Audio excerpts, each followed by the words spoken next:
202. Oh, look at this guy. Hey, episode 202. We made a podcast. I tried to catch him lacking. Caesar with a Twitch shirt. Make sure you're subscribed on YouTube. We made a podcast on YouTube. We made a podcast.com. Make sure you're following Caesar on Twitch, his shirt. Caesar with the blue Big Lots cup, or it's clear with blue Kool-Aid. We made it Caesar on Twitch. Oh no. Caesar with the elixir. Make sure you're following Caesar on Twitch at We Made It, twitch.tv/We Made It Caesar.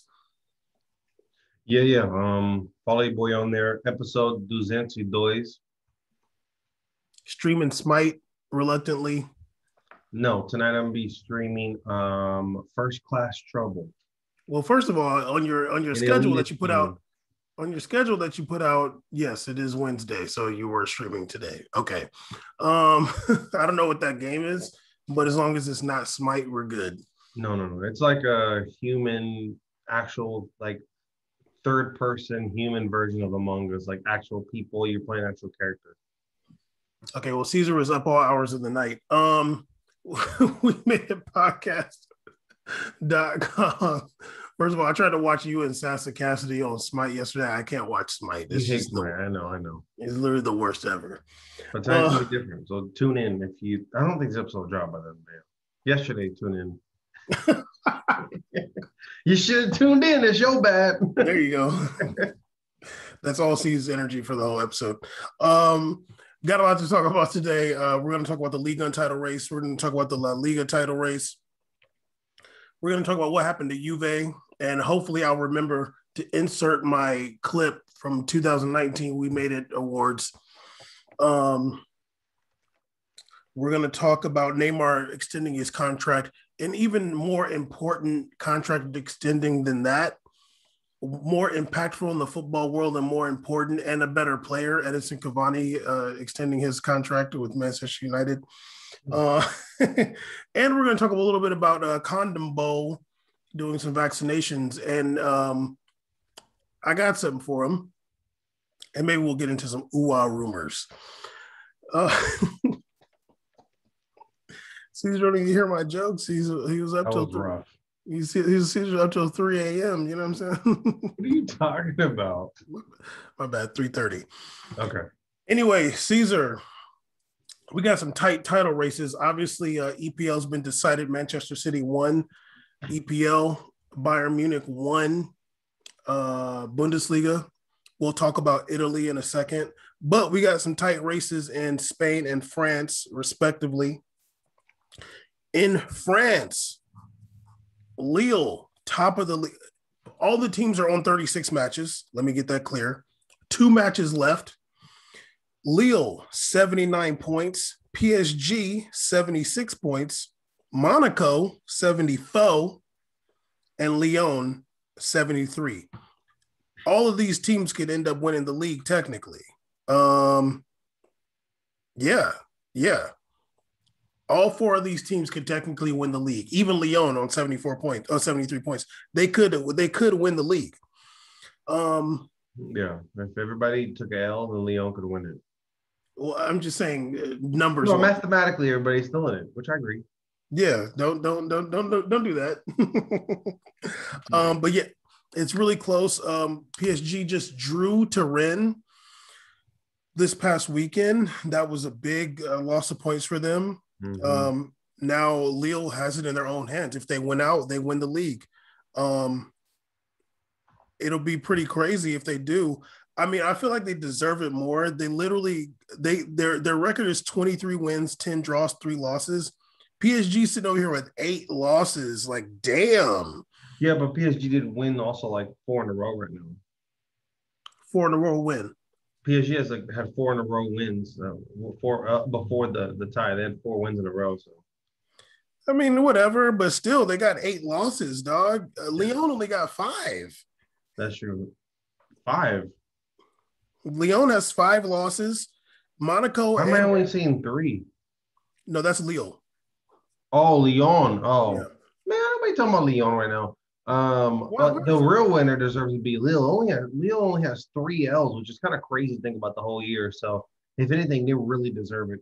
PSG is kind of like they're having every single opportunity to take it, and they're not. And what they say, if you don't take advantage of opportunities, you kind of don't deserve. Like you're not taking advantage of opportunities. And if they do lose, one of the big notes will be that they didn't win that Rennes game, and they fumbled on opportunities to secure the lead. So we'll see what happens. It's kind of fun that two of our basically our favorite leagues are in a battle right now. Which also we also argue are two of the best leagues also and most competitive leagues. Funny enough, those are the two ones that are the closest up top. The other ones are all secure and everybody's already home drinking lemonade. So it's interesting. And also even the points are damn near similar too. So it's kind of crazy. Yeah. Both PSG and Lille, their matches going forward are not like too difficult per se. PSG is playing Reims instead of Rennes. And they also have on the last match day Brest. Lille is playing Saint Etienne, who's kind of had a bit of a resurgence, and Angers. And Monaco is playing. Let's see who Monaco is playing. I don't think Lyon can pull it out. Monaco's playing Rennes and Lens, who are actually pretty good. So we'll see. I mean, it's pretty exciting though. I think when we get into Neymar's contract extension, we'll talk a little bit about PSG's play. But definitely Leo got them Turkish dudes in there and they're balling out. Burak Yilmaz is thugging. Yeah. Yazici is thugging. He didn't thug as much in the league as he did in Europa League, but Yazici's thugging. Is that the lefty they got? The big tall lefty Cam, whatever? Is that his name? Zichi? I can't pronounce his name. I think he's left. It's like why Turkish names just seem so much harder to me than like other racist names.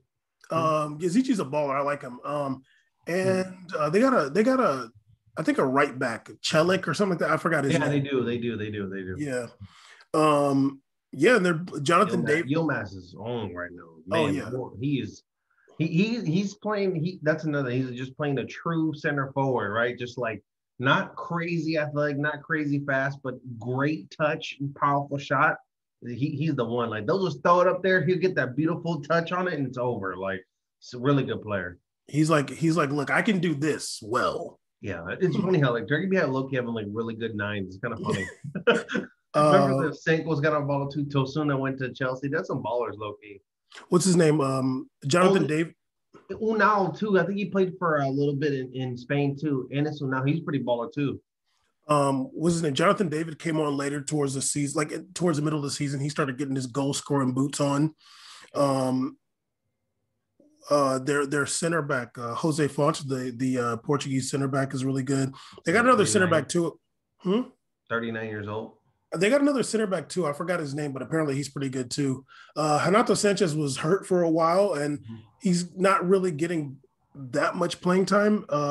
It's always hard after an injury working yourself back in. It's all good. They have some pretty good midfield. They have what's his name? The guy, is it Fumani or something like that? I forgot the name. The center mid, the French one. He's a baller. They got Benjamin Andre. Is a baller. Andre. They have that Brazilian too on the wing. He's a little baller too. There's some good players on that team. A lot of really good young talent mixed in. Well, like I said, I think Yilmaz was a good addition because as good as Jonathan David is, there's so much potential, and of course, fellow Canadian represent. But it's always good to have a young player be kind of behind a real veteran striker. We've seen consistent examples in the past of that being helps towards the development. Jonathan David has some trouble kind of getting going in the beginning, and maybe working with the Yilmaz, I'm sure it's helped made him a better player, and he got his boots back under him. So that just made the team better overall, kept them fresh. So that's good. Yep. That's a good change of pace too, to go from a Yilmaz and someone like Jonathan David come off the bench or whatever, or alternating lineups. That's a really good player to kind of come off and switch up the whole fabric of your team. Absolutely. Lille's doing the damn thing, and their destiny is in their hands. 2 matches left. They could pull it off. I think their last time winning the league was like 10 years ago. They had Eden Hazard and Jorginho on that team. So It's crazy. I forgot Javion's over there. I remember that. That's where that yellow jersey came from him. Look at our previous episode about Javion. Bam shows how much he loves Javion in the photo edits. But no, one thing I'd like to see, it's great. I mean, I'm sorry, PSG, but this is great for the league. I like seeing this. I like seeing Lille being a contender. I think they're a cool club. They have a good brand and logo and kind of style. If they can just retain 80%, 85% of that lineup, it'd be really fun to see what they can do next year. See if they can actually be a sleeper Champions League team, kind of how Monaco was a few years ago with Falcao, where they just kind of sneak up on you, not win it all, but maybe do some damage in that first knockout stage. Who knows? So it'd be cool to see. Lille was in Champions League this year, and they did nothing. Relax, again. Trust the process. I think they lost to Ajax in Europa, though. But we'll see what happens. And Monaco, although I don't think they'll end up winning the league, they did play really well. There's still a battle for that last Champions League spot. Basically, but I mean, who knows what will happen? But Lyon really wants to get back in Champions League. They have to finish third, I think, to qualify for the playoff. We'll see. It always ends up being like, oh, it's only going to be the top two teams, and then something happens and they let the third team. So yeah, and Monaco's big Achilles heel is that they just weren't really good defensively. Sometimes they had a lot of crazy games, and just like Marseille, they kind of were giving up crazy amount of goals. Compared to Lyon PSG, that were just really, really good defensively this year in Ligue with their numbers. So there was a point in time when Monaco went I want to say 8 games without conceding a goal, something crazy like that. I think what's his name got hurt. I forgot. They had an injury, and it kind of really affected their back line a lot. I think it took some time for Niko Kovac's actual tactics to get put in place. Okay, and, that's fair too. And once they kind of got it going, they've been really good. When I've watched Monaco play, I'm like, man, they got something really good going on. And I think Niko Kovac could end up being a star as a coach. Maybe. We'll see. He might be an asshole.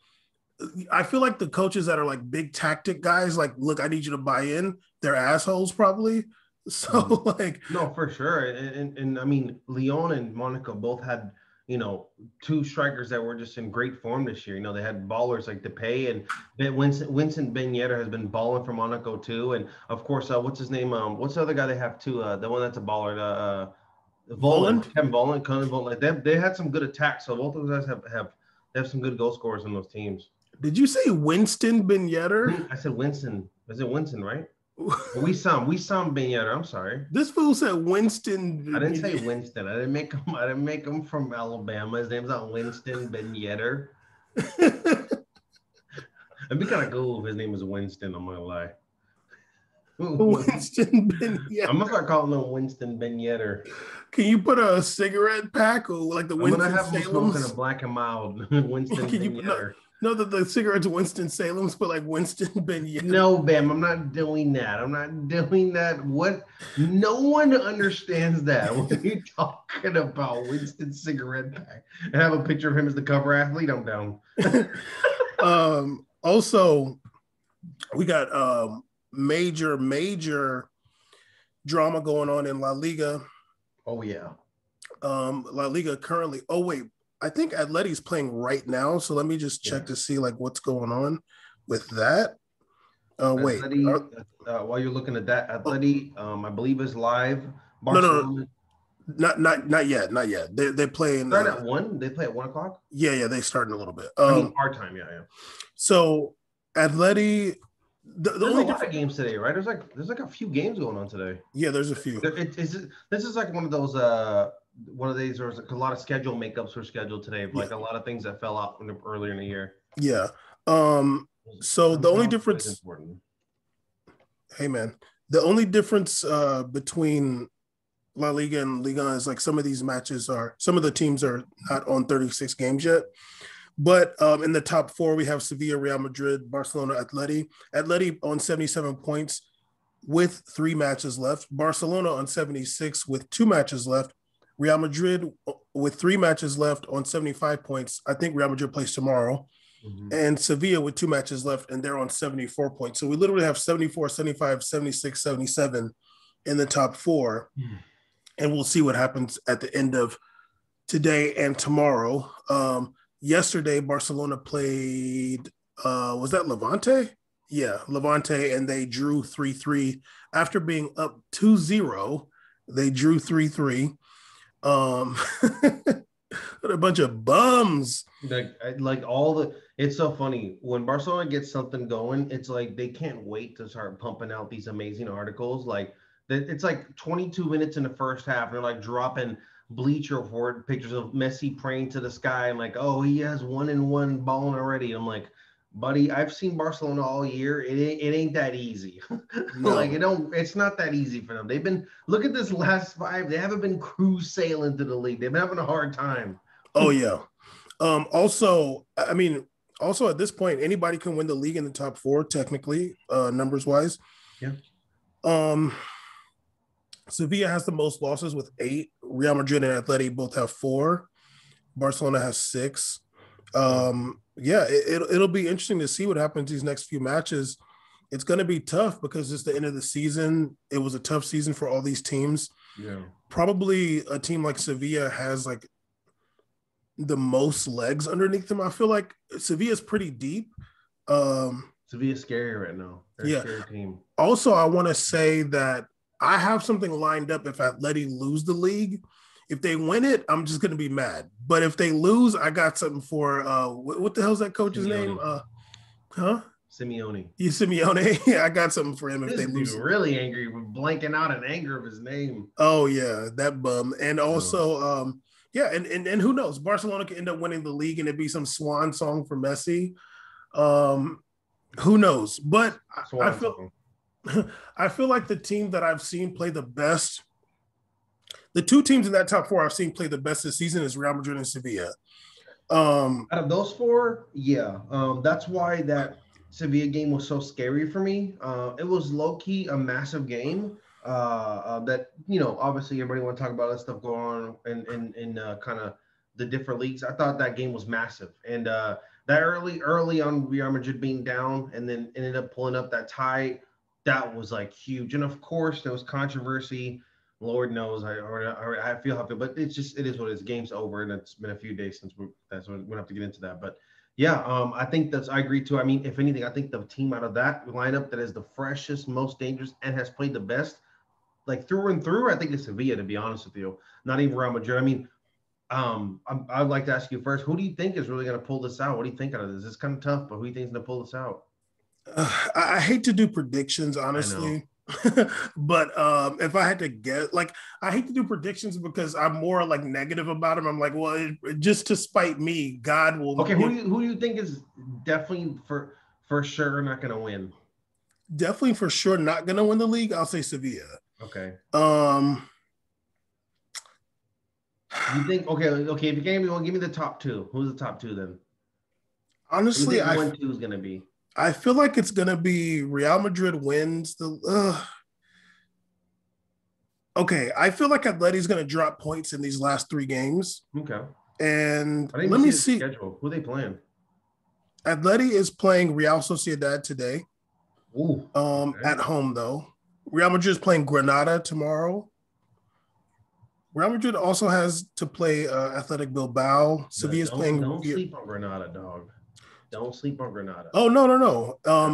Sevilla's playing Villarreal.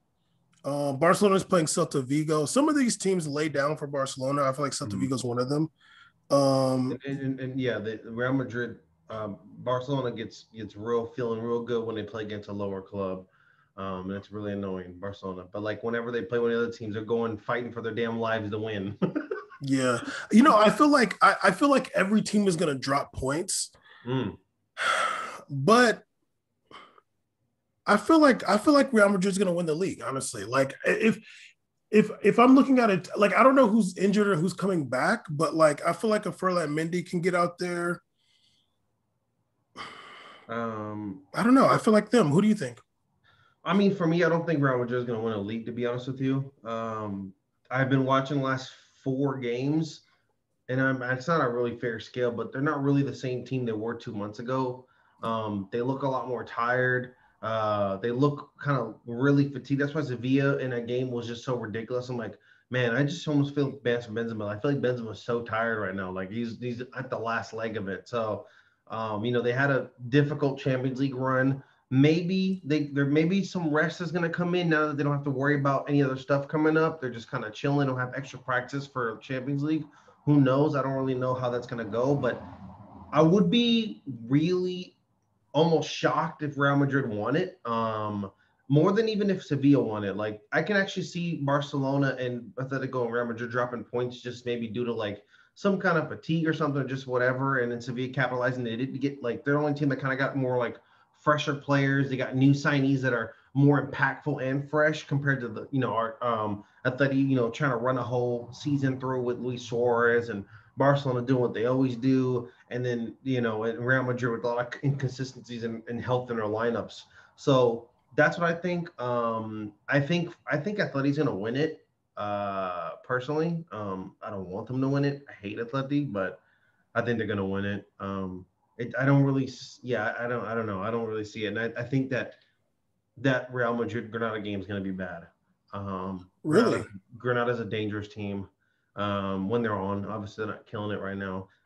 When they're on, they're dangerous. And Real Madrid it just makes whenever they play somebody in between 10 and 15, it's like they just took steroids or something right before and they're on X Games mode. I'm like, why are these guys not playing top teams? They're amazing. So, we'll see. And obviously, as a fan, I'm very negative about my team. Yes. I don't expect them to do anything or accomplish anything. So when they do, dope.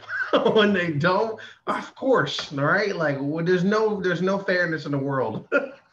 Well, I just look at what Real Madrid did last season when they won the league.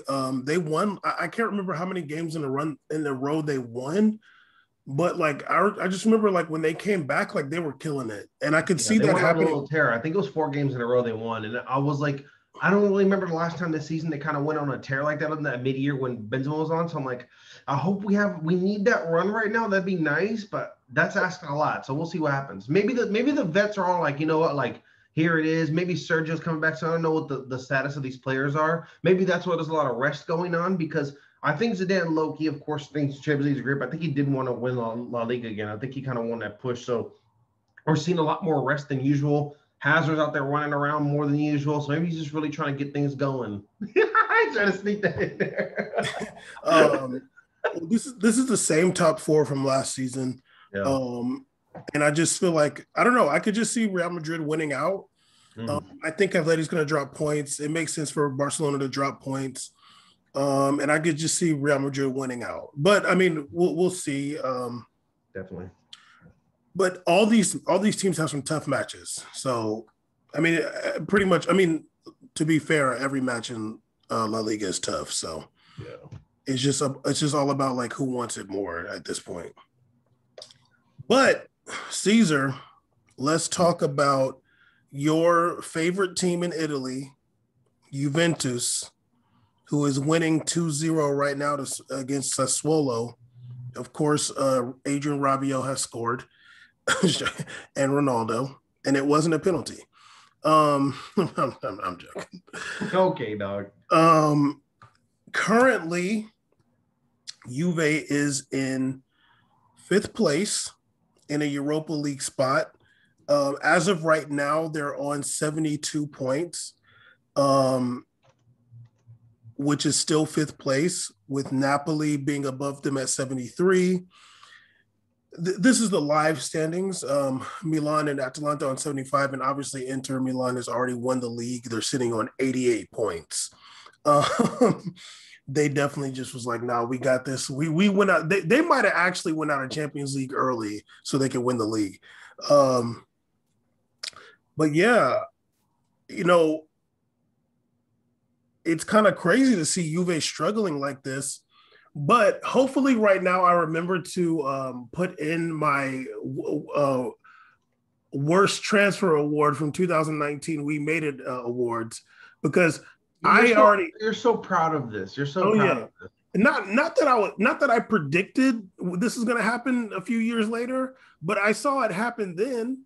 You know what I mean?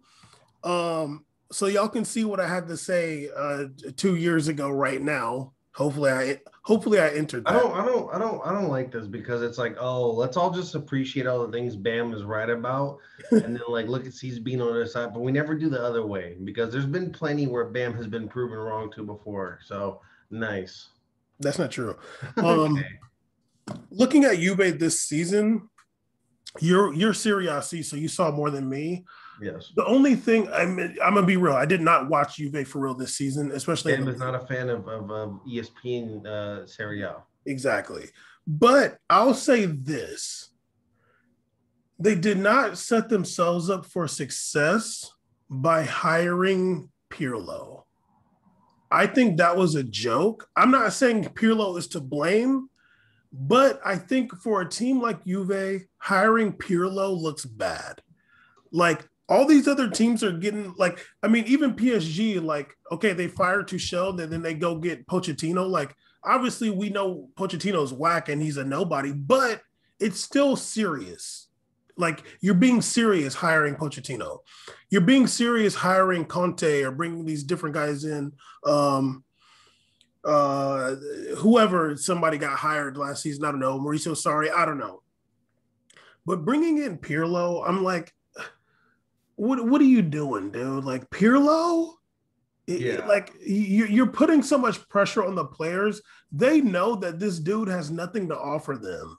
So really, it's like, look, we're gonna play the game, and like the coach ain't got nothing for us. He's not even like a fiery, get the team hyped up dude.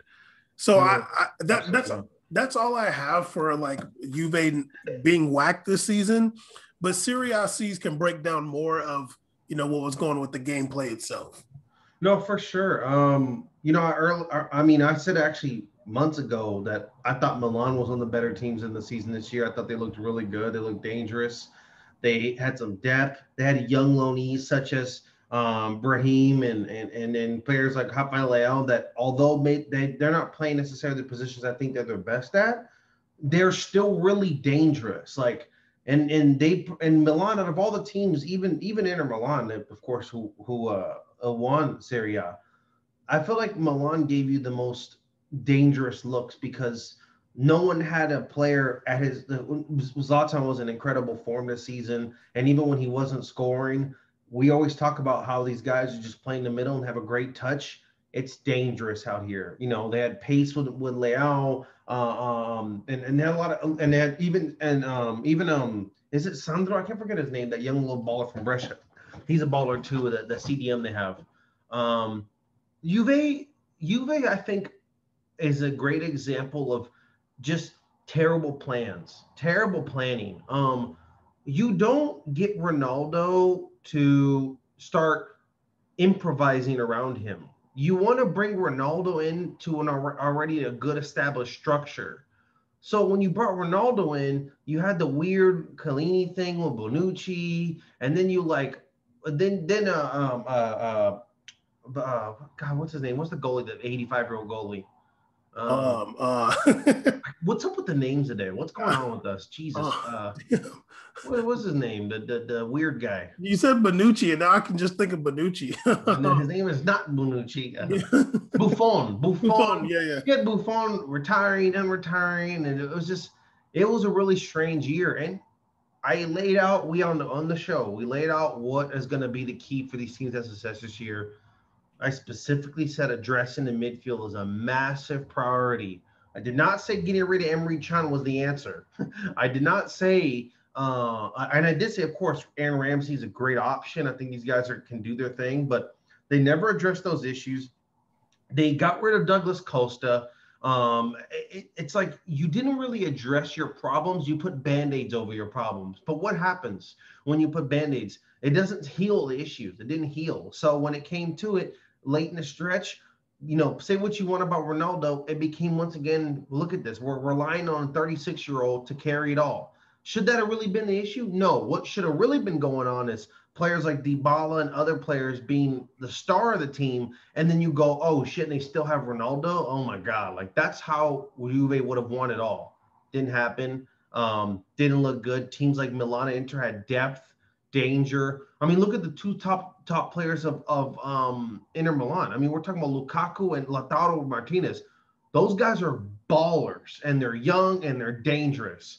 Real Madrid has a legendary player who's extremely dangerous and a young, inconsistent, not even young anymore, a inconsistent talent. With Dybala's like 27. Come on, dog. An inconsistent talent, Dybala. So what's going to happen? You're going to have inconsistent results. Bringing in even our boy, what's up with their names today? The striker. Morata? Morata, bringing in Morata, that's cool, but we know Morata. Morata has his game plan laid out. Morata, we know he's at his peak of all time. He ain't going to get much better from here at all. If anything, it's a regression from here. And he's just always going to forever be a wannabe Ronaldo. So, but that's not what they needed. They could have used maybe like more. They got rid of Higuain and they didn't get anybody to kind of fill that position legitimately, right? Like they didn't, because Ronaldo's not a 9. Ronaldo is a winger. They didn't get even like a Yilmaz or whatever. Someone that's just in the central, that's dangerous and has great ball retention. That would have done wonders for them. They didn't do that. They didn't address the midfield. They didn't have any extremely dangerous wingers like a Coleman or whatever, a Homan. So what's going to happen? They didn't put the results. Even Napoli getting above you, that's embarrassing. And it says more to what Bam said. That's the worst transfer. The worst transfer was getting Ronaldo. You should have honestly been one of the last teams getting Ronaldo, to be honest with you. You weren't ready for that. It didn't go down. Props for Ronaldo for doing his thing still the whole year. I mean, he did his goals. He saved them way too many times, but it's just terrible job by Juve. Terrible. He just scored his 100th goal for Juve today. Insane. Oh, yeah.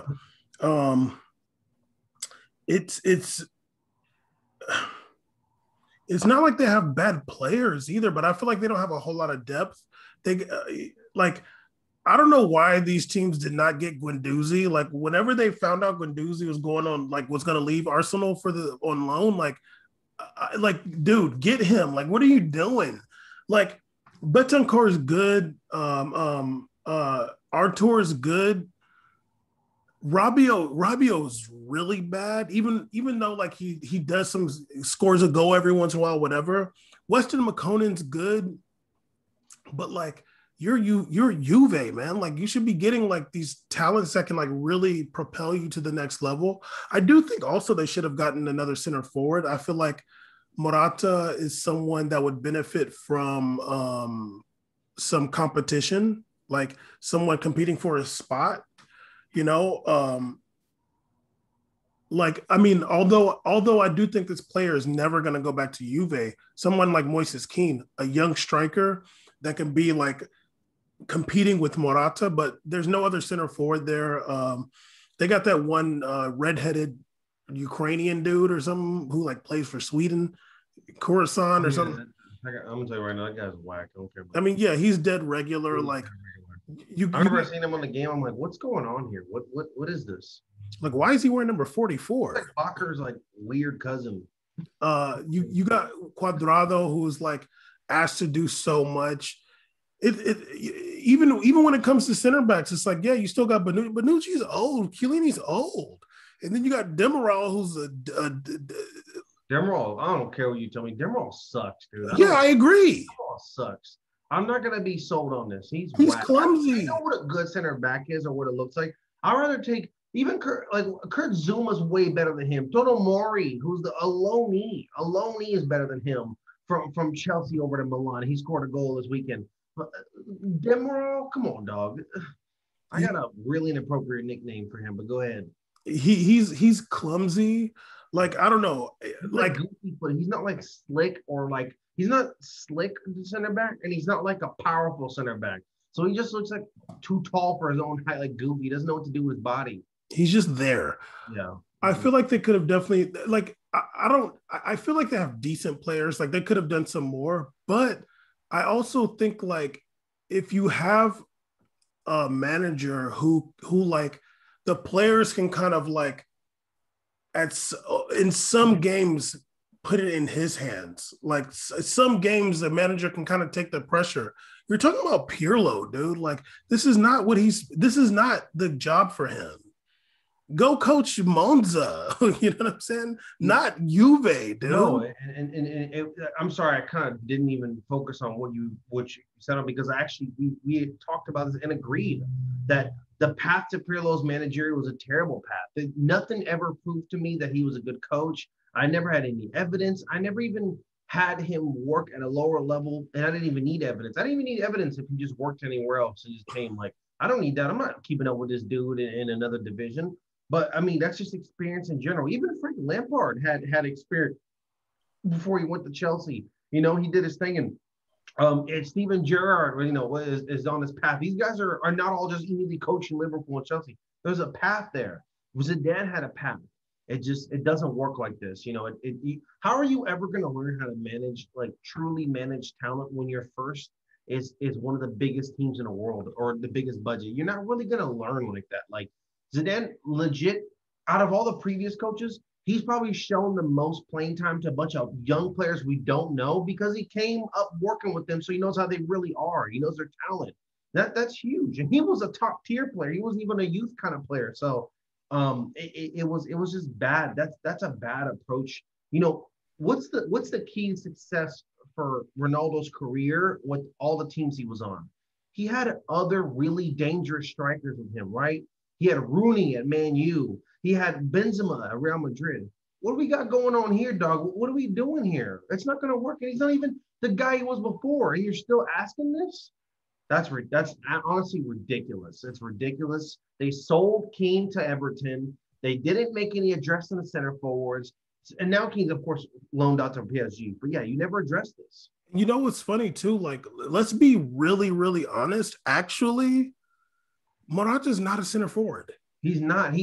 Morata, you tell him to play center forward. He needs to play in the center forward. You train him for the center forward. He works with the center forwards and the forwards. But what does he do? He starts drifting left.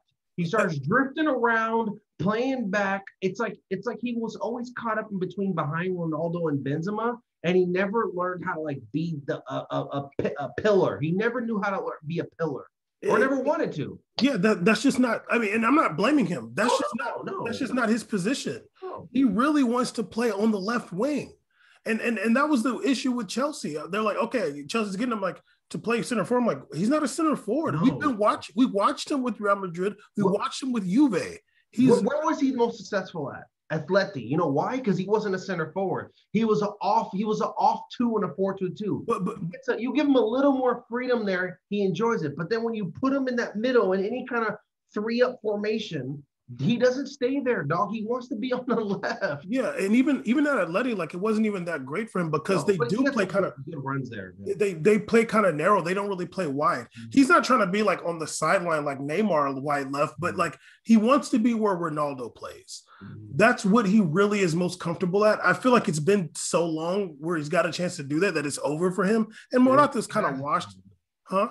It's over. Like it's over, and he's a player where you're gonna get your value now, right? Like if he's like for a good price, you know what you're getting. You know it's gonna be good sometimes, but when it comes down to it, and you play these legit serious games, they just game plan around him, and it's fine because they know there's gonna be these holes left on a team that he doesn't fill. He doesn't fill those middle holes to help out the wingers and help out players like Ronaldo. And you're right, like. That wasn't a person. Morata shouldn't have been even considered an option to address an issue. It was just another weapon you acquired. But he was not a fill for Higuain whatsoever. I thought Higuain was been done, but that was not the answer for Higuain at all. I'm sorry, that was not the answer. No, he's just really not a center forward. I don't know. It's just weird that they force him in this position. Giroud would have been a better option than him in the center. Anybody that's just with a good first touch in the middle would have done wonders for this team. Anybody that's an actual center forward. Like, he's just not. Imagine if they actually got Cavani. They would have been living life right now. That would have been a perfect fit for them. They just needed somebody to do that, and that's really just not Morata's position. When he went to Chelsea, it was not good for him, and I felt bad for him. I'm like, that's not his position. He is not a center forward. Put him in the position that he wants to play and he'll do great. But Hazard was there and it wasn't going to work out. I also think Morata doesn't have the best attitude. I will never forget when he left Real Madrid, like when he went to Chelsea, they were showing him at practice. Like it was like during the middle of practice and like he's leaving. Nobody even said bye to him for real. It was like Bale and like like Bale did, and then like a couple other guys were like felt like they had to. I feel like Isco and like maybe somebody else like Lucas Vasquez or something was like, oh yeah, all right, now we'll see you later. But like I think that Morata doesn't like he doesn't have friends for real. It doesn't seem like you think he had any dogs on the team. no. And but regardless of that, Juve is in a bad position right now.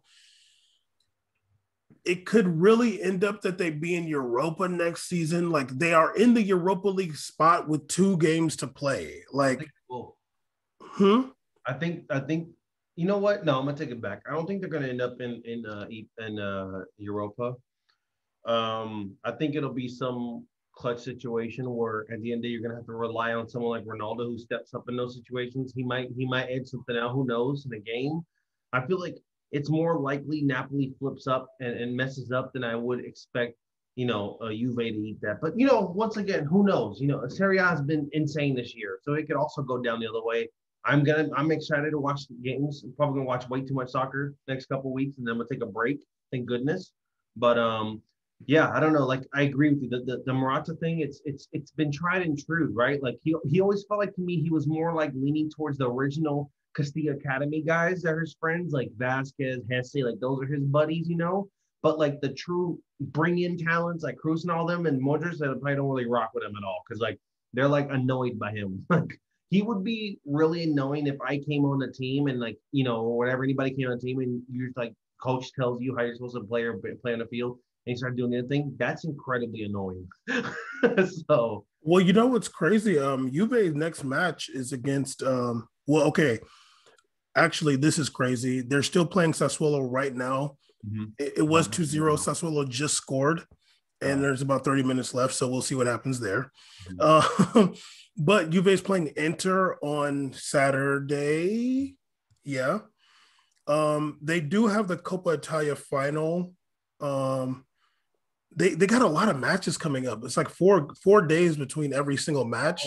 All their things were out of all the teams, they're the ones that got the worst of the rescheduling. Like theirs were thrusted into the month of May, and I think that's like so bad. Like all these things coming up for them in May, and we already know about their just woeful like lineups. And it's really funny because when you think about these teams in Serie A, there was a lot of high scoring season compared to previous years.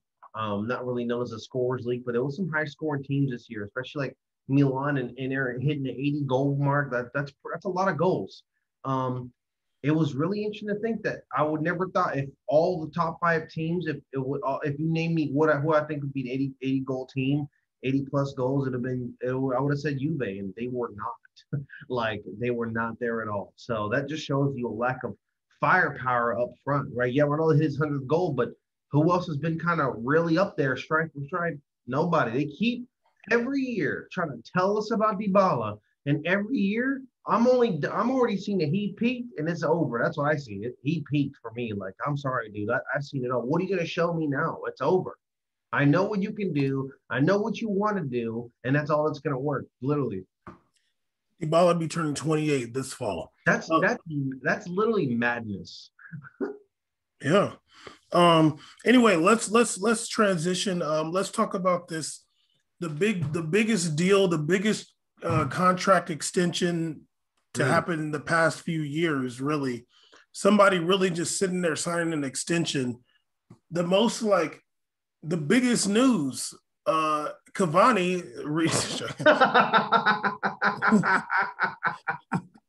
I'm not gonna lie, that one you got me because I kind of forgot. Like I kind of forgot a little bit, then you got me there. That's a rare moment where you set me up well. But no, Neymar signed an extension to 2025 with PSG. It's rumored that it's $30 million a year or euros. We had the speculation also for a long part of the season, but he finally did it just the other day. Yeah, big deal. He is 29. This will keep him there at least till 33, at least 32, at least 32. And yeah, it's a big deal for PSG. Now, there's 2 issues. Now, okay, there's two issues. One of them everybody's going to talk about. What does this mean for Mbappe? That's the obvious one. But here we made a podcast. We see the game deeper than all these other people. Yes. My question is, and we've talked about this before, like we probably did recently. What does it mean for PSG's midfield? That's the real question. Because as we talked about many times, Neymar is he's a cam. He's an attacking midfielder, but he is a midfielder. We see him plenty times. Like, please nobody, like Neymar drops back far to get the ball consistently. And I'm not knocking him for that, but that's just something that he does because he is a midfielder and he's an attacking midfielder. He's a creative midfielder. He a lot of times puts all the pressure on himself to make something happen for the team. He did that against City when they lost in this Champions League semifinal. When they were down, he was dropping back, getting the ball, trying to do everything himself. What happens to your midfield when Neymar is there? Because will a really talented midfielder, young talented midfielder, want to go somewhere where you're not going to be able to really get all of your stuff off with Neymar there? Like, you're just not going to be able to. Like, that is a fact. It depends what kind of midfielder you are, too. Like, are you a Rakitic kind of midfielder, or are you like a Isco? Like, what kind is very, very crucial to your decision going to PSG for sure? Like, if you're a defensive midfielder, like, sure, I'm gonna keep it real. A defensive midfielder, like, hopefully you understand me saying this. Like, you don't really matter, okay? Like, we're not talking about like, the player that's like really there to like be the last line of defense before the center back or the goalie kind of guy. We're talking about like these young star midfielders, these Camavingas coming up. Who's some other young talented midfielders out there? Kondogbia is the world. Yeah, I'm not talking about Kondogbia. Like, you're going to be fine regardless. No, you talk about like someone to come. Yeah, like Camavinga is a great example. Right, he's the one everybody's talking about. Somebody that's in France, somebody that like, they're talking about Real Madrid getting him for a lot of money. Or somebody like Renato Sanchez, or like these midfielders who require a bit of the ball to really be at their best. You're not going to really be able to do a whole lot of that when once again, please don't play with me. I watch as much PSG as anybody. A lot of times you'll see Neymar run right up to the dude to get he just goes right to you. Give me the ball right here. If you're a Camavinga, if you're a Renato Sanchez, if you're I'm trying to think who Phil Foden, I don't know, like who's some young midfield, Bernardo. So I don't know who these guys are, but if you're that guy, are you looking at PSG like, well, damn, like, that could be dope, but like, what am I going to do? You know what I mean? I think that's absolutely fair. I mean, when I approached this, I thought it was really good PSG did this. If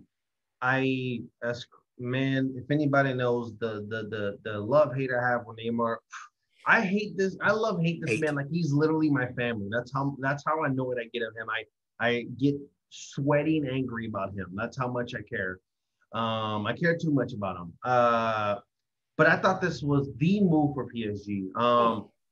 We talked about on the show, Mbappe, it's phenomenal, but honestly, dog, you needed to have Neymar. Mbappe, of course, worldly talent. I'd rather just kind of get the value from Mbappe right now, but just keep Neymar as like that marketing baller skill, because no matter where, Mbappe can always be a fit on a team and be a star and be a name, but Neymar is that guy. So, when you think PSG, you're going to think Neymar first. Even if you like Mbappe more, you're going to think Neymar, because to even get to Mbappe, usually it's going to have to go through Neymar a lot. So he's that dude. And yeah, I think you're right a little bit about the whole midfield situation. Oh my God, Atleti almost scored. About the Atleti situation. But I vehemently disagree with you when it comes to CDMs. That's a little bit. You're doing you're doing your clickbait right now, and I'm not part of it. You're doing streamer bam on that one. I super disagree. Okay. Hold on 1 second. You see, I thought that we were here and you understood. You can get a good CDM to play with Neymar, but that's not like. Oh, you're talking about CDM in the sense of how it relates to Neymar's game. Yeah. Yes. Okay. I thought you said like in overall they don't matter. I'm like, no, Caesar. First of all, I invented the Condobia tracker. Don't play with me. Doesn't mean you can't be wrong about this point. I invented the Condobia tracker, and also I been clocking Casemiro's nose for years now. And you're also a tried and true CDM when you play FIFA. You are a tried and true CDM. That's actually the position that I would play in real life. Like that's my ideal position. Okay, but John, I know, but that means you're biased. But I get it for sure, and you hate your own people a little bit. I can tell. It's okay.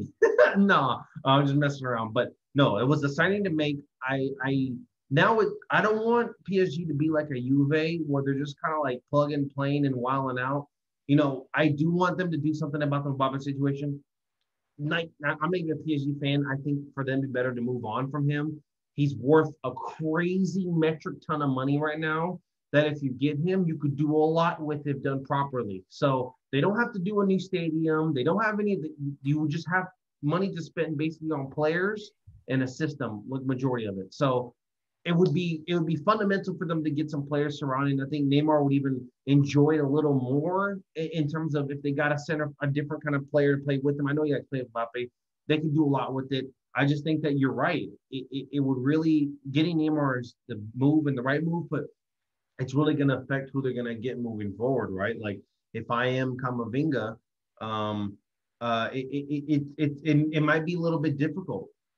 But I don't think it's as bad as you made it, though. I think they'll be fine. I think, although Neymar does come up to those players really close, I think they're good. I mean, they run the proper formation to have a good young midfielder. It's not like it's cramped there for them. I think it'll be fine. I don't think it's that terrible. I don't think it's that terrible. I think it's minor, but I don't think it's like that big of an issue.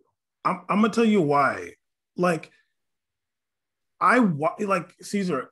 I know you watch some PSG, but I've been watching a lot. Yeah, I know. Yes. And not just to see, like I've been watching them. Of course, I don't watch. I'm not going to sit here like you and watch them play God knows who against God knows what. The Stoggen Roggen machine that somehow they're French. It makes no sense. Even though the name sounds German. That's cool. But, yeah. Okay, well, Lille's next to Belgium. But I don't care about that. I just feel like PSG's look at the midfielders they brought in the past little bit. Mm-hmm. Idrissa Gueye, more defensive minded. Paredes, more defensive minded. Ander Herrera, more defensive minded. Like they're not getting who? Danilo Ex Machina. Oh, Danilo Ex Machina, who also ended up playing center back half the season. They're like there might be a reason for that. You got Verratti. That's a position they kind of wanted them to address for a while. You're not going to put him in Verratti's position. Yeah, but why do you get four of them? You know what I mean? Like, and it's funny because even with that, like Idrissa Gueye is a more defensive-minded midfielder, and like in the beginning of the season, especially, like he was getting forward like crazy. Yeah, maybe I agree that maybe like not like a Coutinho kind of midfielder wouldn't be a good fit for them because of like that ball retention kind of thing, the ball holding, like that wouldn't help them at all. So maybe if anybody that's a center mid holding or deeper is probably the best fit to having when you have someone like Neymar on your team. I agree with you on that. I agree. But you need to have a good midfield, and you need to have you can't just have it. You can't just have it be in one guy's hands. We're seeing that we talked about this with Messi in Barcelona. Xavi's gone, Iniesta's gone. When it's all in Messi, like when Messi's dropping all the way back and trying to do everything himself, it's not working out. Neymar's pretty much doing the same thing at this point. And I'm not saying that PSG won't win games and they won't be successful, but I think that, and let me also agree with you, I do think that was the right move to extend Neymar and try to sell Mbappe. Like that's the right thing to do. In the face of the club for sure. You got to do that. But because of how Neymar plays, I just feel like it's gonna mess it up for your midfield as a collective. We've seen that you can't go it alone. Like you can't. Sure, you can get some stuff off against Toulouse and Brest, and you'll have your moments even against the best. You will definitely get it cracking. You can do it, but big series. But yeah, you get against a team like Man City with a good midfield. That's different than like a good midfielder who's got some dudes around him that are like laser focused on him. Yeah. You know? Obviously I could end up being wrong and they just, sweep everything. That could happen. It's not, but but at the same time, you got to think about the business. You got to extend Neymar if you can. Mbappe probably doesn't want to stay there. He's going to end up going to Man City. Just joking. Although that's where I think he's going to go. But we'll see. Also, another big contract extension. Your boy Edison Cavani killing it for Man U. Excuse me? Big news. Caesar, yes, this is big news. Are you kidding me? They're over here talking about like, can he be the one to get Man U to win the league next season? Go ahead, man. Go ahead and side with British media when Mans is hot. That's funny. You're really funny to like when it's hot, the pot is steaming, and you're like, yeah, they're talking about him doing this, but if it was going bad, they'd be destroying him, and you'd be like, they don't know what they're talking about. Caesar, how could it be going bad? We're talking about the best center forward of all time, okay?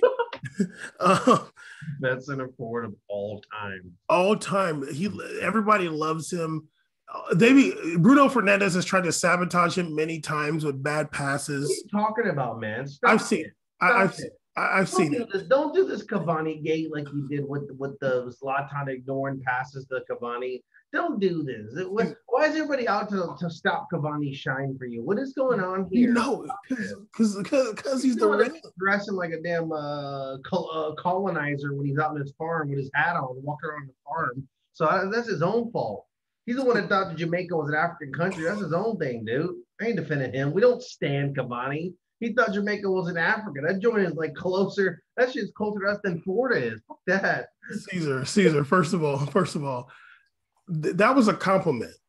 That was a compliment. I'm out. There's many scenes here where I'm definitely out. I don't want to be in line with this. Caesar, he was talking about the roots. He was not talking about the roots. He was talking about a black guy, and he said he's Jamaican. This African guy who's clearly Jamaican. So first of all, he didn't say that. When they asked him, "Is Jamaica going to be good competition?" He was like, "Yeah, they're going to be like other African teams where they're all." Hey, man, that's not. Oh, I'm sorry. Yeah. I'm sure he says the same thing about Brazil too. Yeah, Brazil. And yeah, it's really convenient, Mr. Cavani. The Uruguayans just have a great record with saying these kind of inflammatory statements. Keep it up. Him and his buddy Luis Suarez. Caesar, just about to be a text. They're like, man, we're about to play those Africans again over there in Jamaica. Caesar, just because you're ashamed of your African roots, Cavani isn't. I'm not. Caesar, you're ashamed of your African roots. Cavani's not ashamed of his, okay? He is not. Not only is he not ashamed, he has no idea who's African and who's not. So good for him. He's just like, look, Jamaica, that's in Africa. Whatever, Caesar, dude, that's Africa. Caesar. He saw a picture of Bob Marley and was like, wow, that's a great African. That guy African's going in. Caesar, Cavani is like, we're all from Africa. That's what Cavani's saying. Yeah, Cavani texts Rick Ross all the time about Africa. It's great combos they have. Caesar, he's saying we're all from Africa, just like we are. You're taking this like line and you're stretching it so hard. You are too. Cavani, to say that Cavani's saying that we are the people, we are the world, we're all Africa, because he said Jamaica is an African country. That's interesting that you could derive this from this tiny racist line he said. Okay, Caesar, it's interesting that you're not actually. Okay, you win. That was a good one. Okay, just because you trying to diss the best footballer ever, I'm gonna read part of his quote. We don't care about his quote from the damn ranch, dog. Great, I'm back again. What y'all expect? I'm old and dusty, but I still get it cracking. Fine. He said, over the season, I've developed a great affection for the club and everything that it represents. I feel a deep bond with my teammates. Hopefully, my best friend Ronaldo can come. I'm joking. And also more Africans from Jamaica. Yeah, what else? What are they? They're from Africa. Leon Bailey, another great African player. Hope we get him from Bayern Leverkusen. We need more players like him. Caesar, your ancestors brought Africans to the Americas. What does Cavani call Fred? What does he call him? Caesar, once again, your ancestors brought us over here. What are you doing? Are you now what you no wonder you align with Cavani. You looked at me and you started throwing me over to the European side just because of that. That's funny. You and Cavani got a lot more similar than I imagined. It's really funny how y'all mindset is. Because him I bleach, that's why. He's lighter than both of us. Yeah. Yeah, you try to be in the middle. You can't help it. Anyway. We're canceled. Is he darker than Blake Griffin? No, I'm just joking. Anyway, Solskjaer said that Edison is one of the last to leave training ground and sets the tone for the upcoming youngsters with his approach to his profession every single day. And this is not what Solskjaer said, but this is what I've said. I've seen Mason Greenwood scoring on his off foot, on his right foot, shooting some nice balls. I know that Cavani has taught him how to shoot on his off foot. I know that. Anyway, okay. Last but not, well, maybe this will be the last thing. We'll see. I want to get into a little bit of what they're doing with in CONMEBOL when it comes to vaccinations, because I saw this article the other day and I thought it was interesting. The title of it is the COVID vaccine donation that aims to save Copa America. So let me read a little bit of this. What you watching? I'm just listening to you. Your and they let the game up because they're winning. Yeah. Okay. So, well, you already said they're going to win. Why you care? And I don't want to be right. Stupid. Okay. So, CONMEBOL became the first non-governmental body on the planet to receive vaccines in order to inoculate South America's footballers. Alongside the Bombonera and the Maracanã and Montevideo's Centenario in one of it. What? Oh, okay. I'm sorry. This is just about the stadiums. Okay. Let me skip that. On Thursday, players and staff filed through its doors. They're talking about the Centenario in Uruguay for a different purpose. Members of Boston River and Cerrito were the first to receive Sinovac coronavirus vaccine in a scheme that aims to eventually include every football professional in the country and thousands across the South American continent in coming weeks. Although Caesar is not listening, it is very important. It is a little step football is taking. Cerrito forward Maxi Perez said after becoming one of the first to receive the first shot.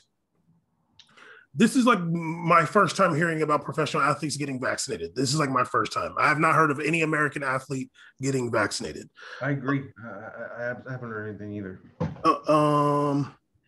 So he said, we're closing on the ideal scenario, which is that fans can return to football and it will be good for all the clubs to take advantage. Similar scenes were witnessed in Paraguay, where Sportivo Luqueño's Aldo Vera became the first recipient of the jab on the same day, while several other nations are expected to begin their rollout in the near future. South American governing body CONMEBOL was the recipient of an unprecedented donation of 50,000 vaccines from its China-based manufacturer, which has provided a significant percentage of the doses distributed in the region, while companies such as Pfizer and AstraZeneca have struggled to keep up with the demand. It was the first such gift afforded to a non-governmental body on the planet, and involved a spot of soft diplomacy on the part of Lionel Messi, who sent 3 signed shirts to Sinovac to thank the company, Sinovac being the Chinese company that developed that vaccine. CONMEBOL chief Alejandro Dominguez brokered the deal, and he documented every step of the process on his personal Twitter account. And I guess the president of Uruguay also helped broker that deal also. Let me see. Hold on. CONMEBOL has seemed to almost take on the form of a sovereign nation, engaging in international diplomacy, directing vaccinations, and attempting to override local restrictions, especially in Brazil, where they're having some issues when it comes to vaccinations. And there's a long article, but I guess what they're also trying to do is make it so they can have fans at Copa America matches, and so the players can be vaccinated for Copa America matches. Now, Caesar, you know this is We Made It podcast. What was that? We Made It podcast investigation team. Now, you know I'm a news junkie. The other day I was scrolling. Nah, dog, I see you. It's almost over, okay? The other day I was scrolling and I saw Seychelles, the country, the island nation off the east coast of Africa, where we do have a download. And Jamaica. Jamaica's off the west coast of Africa. Okay. So I saw the headline, Seychelles is bringing back curbs despite vaccination success. I was like, oh no, don't tell me these damn vaccines don't work. I was about to be I was like, oh, I don't want to read it. I was like, okay, you know what? Let me just read it. Because they're saying like, it said the Seychelles, which is fully vaccinated over 60% of its population against COVID-19, is bringing back restrictions amid a rise in COVID-19 cases. I was just like, no, dog, what? I'm gonna get there. See, now you're interested, and now I gotta continue. Oh my god. So, and this article is from a week ago. So they're saying the archipelago of nearly 100,000 people recorded close to 500 new cases in 3 days, and has about 1,000 active cases. A third of the active cases involve people who had 2 vaccine doses, and the rest either had a single dose or were unvaccinated. I was just like, yo, dog, for real? What's the deal right now? Then I was reading the article, and they were saying the Seychelles, which relies on tourism for much of its income, began vaccinating its population in January using the Chinese-made Sinovac vaccine. So I was like, damn, you're telling me that Sinovac joint... Now, it's interesting because the trials for the vaccine in China said that it was 79% effective. In the UAE, they said it was 86% effective. In Brazil, they said that that vaccine was 50% effective.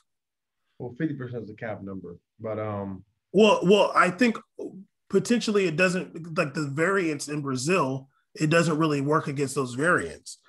So so I'm like, damn, are these vaccines they're going to do down there for Copa America, trying to get Copa America, are they going to work? Because I would hate for them to end up vaccinating hella people and being like, yeah, it's okay. It's okay. Just come in these stadiums and stuff. And then these people get hella sick. Look, man. Oh, okay. Okay, you done? That was literally like 7 minutes of you reading a bunch of crap that's going to get us removed off YouTube. So that's great.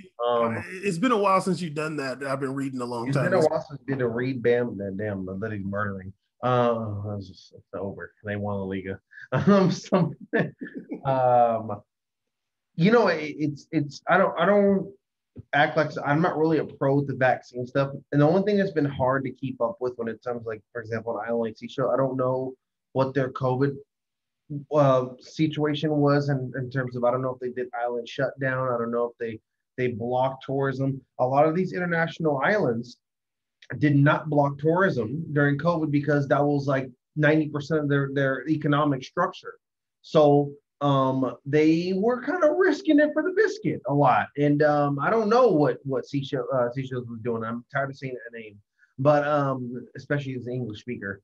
But yeah, I this last weekend or last Saturday, Texas had 72,000 people indoors for a boxing match, 72,150. They set like an indoor dome record at Dallas Stadium. So I guess they're just gonna do whatever the hell they want. There was no like everybody had to be vaccinated policy to go. You just got the little beep on your head if your temperature's hot. So I guess we're just gonna be doing that in some of these places. There's not gonna be restriction. I don't hope they don't go through with this process like that. I hope that if they do open up in places like South America for these games, they do the space. You know, if they don't fill up those stadiums to 70, 80K, please don't do that. Can we just, out of all the regions in the world, that's one of the most poorly vaccinated areas is the South America and of course some of Africa too, but that's just a different situation in general.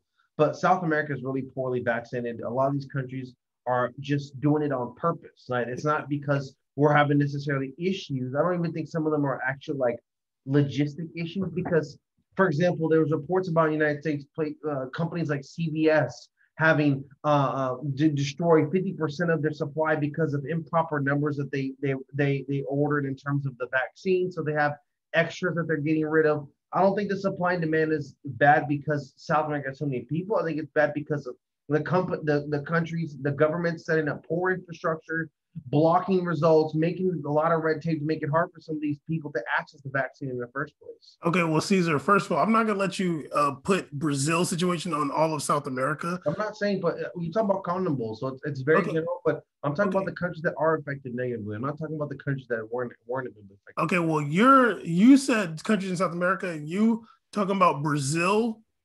Chile is doing great with vaccines, and obviously we've seen the Uruguay president all over it. Population, dog. Okay, well, just because you voted for Bolsonaro and you vote for Bolsonaro. I did not happen. Just because your lack of democracy personally led to a person like Bolsonaro. I don't know what my party ties in Brazil are. No, I'm saying your lack of a democratic personality. Oh, my personality is communist? No. Led to someone like, no, it's authoritarian. Led to led to Bolsonaro. Don't put that on the rest of South America. Now, but I do want to say, I don't think that they're trying to have necessarily full stadiums, but I think they want to be able to have they want to be able to have fans in the stadium for Copa America. I agree. They're probably going to do like if you're vaccinated, you can come. Or they might do the test window thing they do too. Yeah, but I hope that it doesn't backfire like it seemed to have backfired to some extent in Seychelles, because Seychelles they were on it since January. Obviously, it's a small country, so it's not as many people to vaccinate. But I don't think Seychelles was like, oh, just come here just come hang out here. I'm sure they took some measures, but they were like, okay, we're going to take these measures, but like, let's get vaccinated as fast as possible. But they ended up having a rise in cases. And I don't know, it's hard to know if that's because people were coming from certain places with different variants, or like migrant workers came from different places with different variants that that vaccine couldn't really help against. But I do hope that like, since that vaccine, it seems to not be super effective against the variants that are present in Brazil. I don't know if that's the same variant that's present in Uruguay or in Argentina. Yeah, it becomes tough because I don't want to necessarily immediately point the blame at this laboratory or that created the vaccines and stuff. No. In China. No, I'm not saying you are. I'm just saying I don't want to do that. And maybe someone listening could think that for themselves. I don't want to do that because I just feel like it's really tough if you're combating a virus outbreak in Seychelles and it's only to that region, then you have a better understanding of what the variant is, what the problem is. But when we're allowing international travel from all over the world, even places like Brazil, that's tough, man. It's tough to be able to know like where this is deriving from. Places like Brazil have entirely different, let's say, because we know how viruses are transmitted. It's not just through humans to humans, but there's insects and stuff that transmit viruses and carry them to other people. Those are different insects and stuff in people and different ways of movement and variants that can travel differently in different countries. So I don't know what necessarily the issue is. And that's why when you said the number 50%, I only think it's capped because it's very easy to say one legit, one isn't. It's too simple of a number, like 50%. So I think there might be more going on, maybe even worse than that, or maybe even better. I'm not sure. But I hope that everybody gets the vaccine. I hope that the vaccine idea by CONMEBOL is great because I think even in North American sports in America, like even when it comes to like UFC and stuff, I'm like hearing of all these positive cases, but I'm like, how come I don't hear about any of these companies, any of these organizations vaccinating their talent and the players and stuff? I'm like, don't you guys care? Or do you want fall offs to keep happening? You want stuff? I'm like, don't you want to open? I don't know. It feels weird that a lot of these organizations didn't vaccinate a lot of their athletes. You know, it seems like a personal thing. And even if they did personally, I don't see them talking about it or posting like, hey, like, oh, look at me, just got my shot. I see celebrities, media, all that doing it, but I don't see a lot of athletes doing it, which is very concerning for me because that's the one that gets the most contact with people regularly all the time in these situations. I haven't seen one professional athlete personally, But but I can't think of it off the top of my head. I don't remember one off by them. Maybe there was, but I can't think of one. well, let me just say off top, Caesar doesn't trust scientists in Brazil. That's unfortunate, and maybe that's why y'all got Bolsonaro. But no, I don't trust people I don't trust the people doing that number because I feel like they have what I've seen with Brazil. There's intentions to defame and to slander, you know, numbers like that, to pop up the lowest number, to give incentive to Brazilians and like that not to take the vaccine. That's why I would rather hear independent sources or whatever review that and give a better accurate number than that because Brazil's showing a very inconsistent dealing with the vaccine, and I don't like it. Well, okay, I see what you're saying, but yeah. I don't think that that's the case with this because, and the only reason because even like for China, like their scientists said 79%, but in the UAE they say 86%. Yeah. So it's not even like they're trying to be like, oh, it's 99%. Yeah. You know what I mean? Like, yeah, but I'm saying it's just coincidental that Brazil would pop the lowest one. Like, really, dude? Well, of course. Like, you guys are being the most annoying ones about this, and you have the lowest number of success rate. Yeah, no, yeah. Well, I think that might just be that variant that's in Brazil, which is like I said. Me and you both, we're not scientists. We don't know, but it's just like what we're, going off of here. Well, I'm not a science denier like you either. I'm not a science denier. What the hell? Don't you ever put that on me? What the hell? Well, you're denying the scientists in Brazil. I don't believe the moon's real. I believe in science. You're denying that the scientists in Brazil. No, we can play this game. We all know who believes it's real is not. Don't play me. You don't think of space exists? I do. So don't come at me about this. You been there? Here we go. Yeah, on weed. Okay, I don't really want to get into rumors. I don't think they're saying that because just go, man. You already got me going for an hour and a half. Just go. No. I'm pretty much done. They're saying that because Man U re-signed Cavani that they're going to bring in Sancho. That's cute. Why would that reaffirm Sancho? I don't understand that. Who knows? How do you even pull that together? They've never even looked at each other in the eyeballs before in their lives. Well, no, they're saying because like PSG. I mean, I keep saying PSG because Man U kind of solidified the center forward position that they'll be able to get somebody to like Sancho to play in the wing. I don't know. Caesar, you'll be reaching more than you when you talk about Cavani and Africa talk. Well, Caesar, first of all, just because like you don't believe in the motherland, and because your ancestors brought people from Angola to Brazil. What are you doing, man? You never took a test. We don't know what the hell you're about.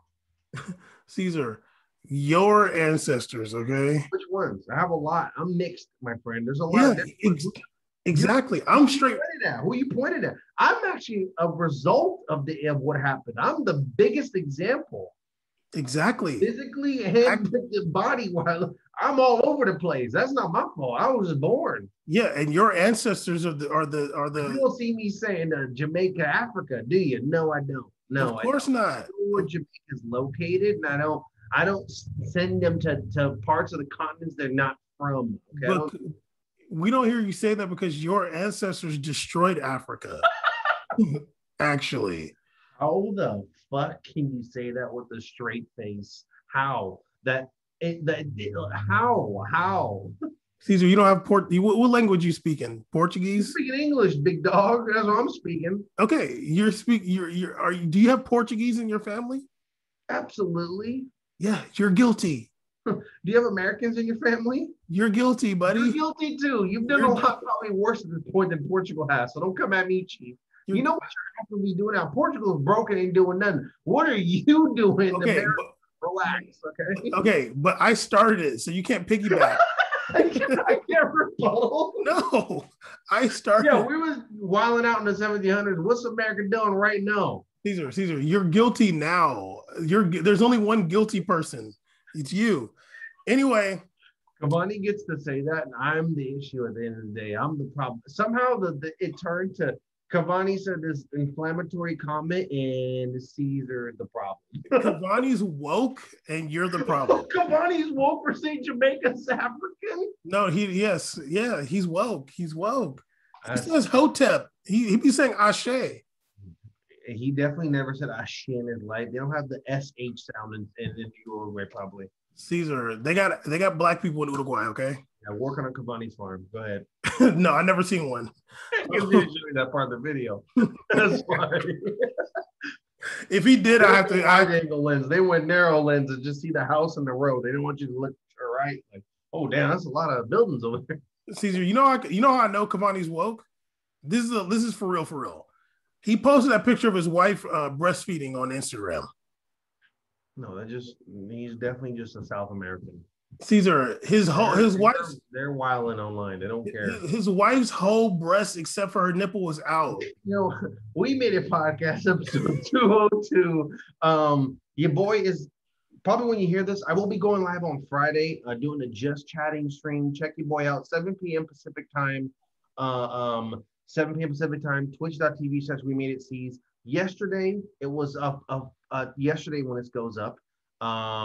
It was a former guest and a good friend of ours' birthday. Big happy birthday to Tragic Magic Mufasa Taquitos. It is his birthday today. Happy birthday.